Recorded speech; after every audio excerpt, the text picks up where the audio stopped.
how to overcome emotional eating and find peace with food.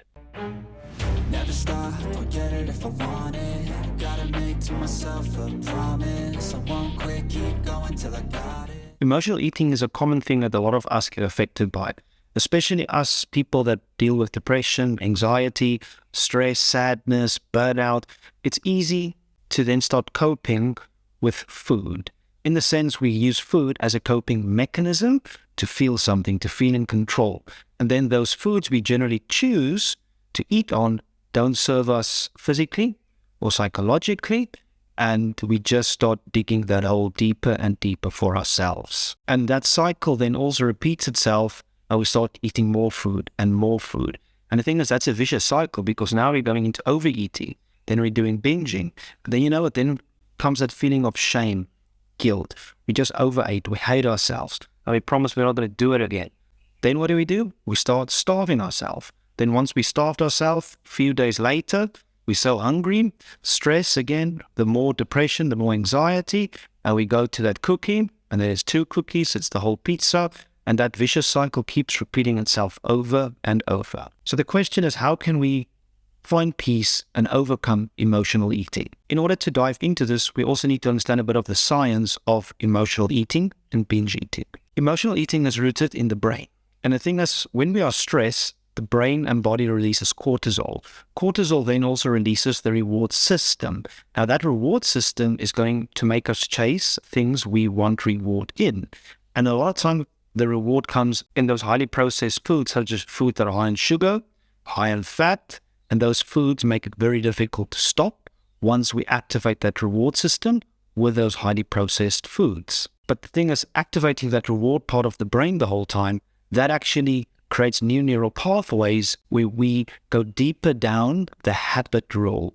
And that habit rule, if we do something often and more often, we start creating a habit, and those habits start dictating what we do when we are stressed, when we feel sad, when we feel depressed. So then we are going to have more cravings for those foods we shouldn't be. So the first step is we need to start becoming aware. Aware when we have these cravings. What have we been doing right before these cravings?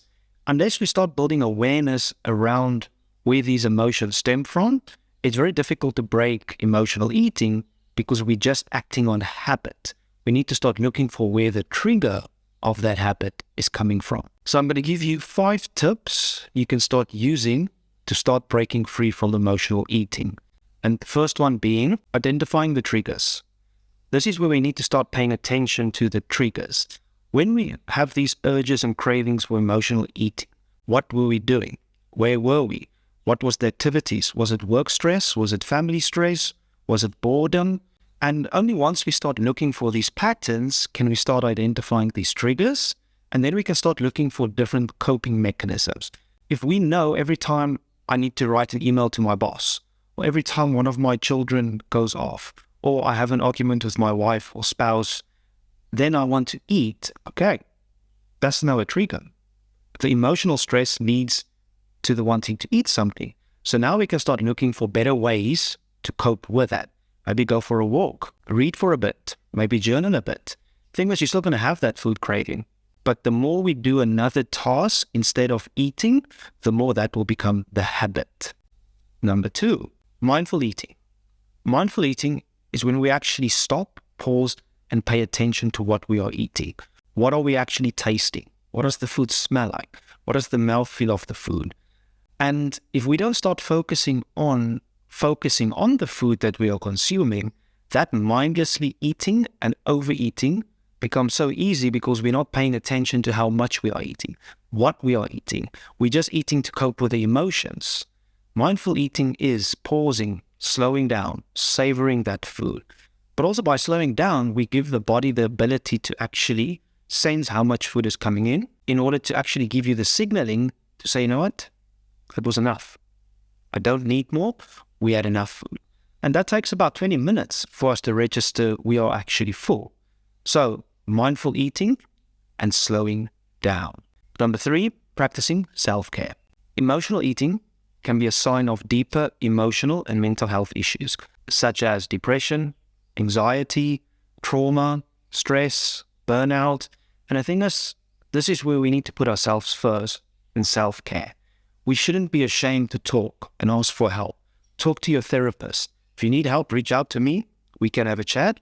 And the thing is, unless you also start talking about these emotions, it's easy to bottle everything up, and we go more towards that food as a form of escapism. Talking and asking for help is nothing wrong. Self-care is vitally important to be able to break free from emotional eating. Another very good thing for self-care is meditation, exercise, spending time in nature. Those are 3 very cheap and very effective ways to start a practice of self-care. Number 4 is keeping a food journal. We just take 7 days out of a year where you start writing down all the meals you had, when you had them, but also then writing down the emotions you were experiencing while you were having those meals. Were you stressed? Were you emotional? Were you sad? Were you angry? Were you worried? What were the emotions around the meal? What did you feel before the meal? And what were the emotions after the meal? That way, it goes back to the first one of building the awareness. And then after 7 days, sit with that food journal, break it down, see what patterns you can see. Send that to somebody that can help you. It's like, this is the things I'm struggling with. How can I unpack them, and how can we start looking for better and healthier coping mechanisms instead of chasing those highly processed foods?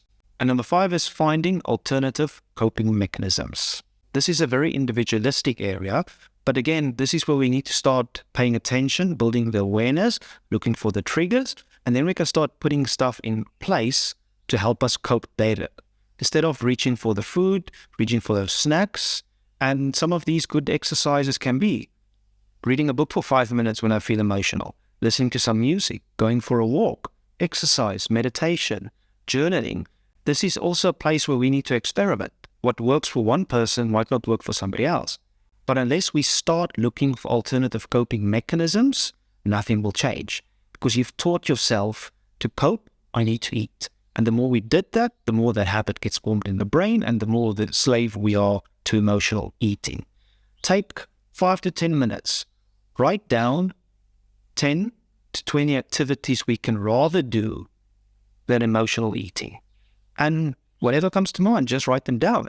And then we can start looking, what of those 10 to 20 things you were writing down is feasible, applicable, and I can use daily to start building a new coping mechanism.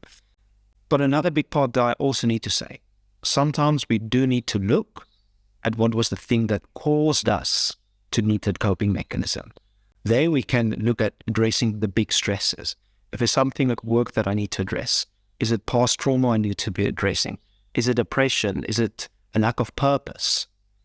Unless we address those things, the coping mechanisms are just a band-aid on the problem.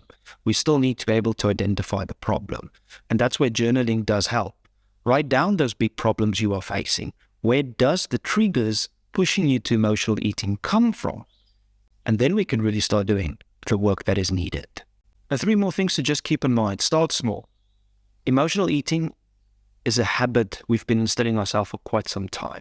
So don't expect to change it in a day or 2. This is going to take some time. Start small. Focus on one of those triggers at a time, and then we can build on top of that. Another thing to keep in mind is seek support. Emotional eating can be very difficult to overcome on our own. We can overcome it on our own, but if you need a bit of accountability and help, please don't be shy to reach out to a friend, a loved one, or a therapist that can help you. You are always more than welcome to hit me a DM. I'm always willing to help somebody that struggles with emotional eating or any form of eating disorders. And the third thing to keep in mind is be patient and be kind to yourself. Changing your relationship with food is an emotional journey, and it's a very long journey. I always like to say it's a journey, it's not a destination. One day at a time, one step at a time. Some days it's going to be 2 steps forward, 1 step back. Some days it's going to be 3 steps forward, 2 steps back. But you know what? That's okay. We aren't going for perfection. We're just going for progress.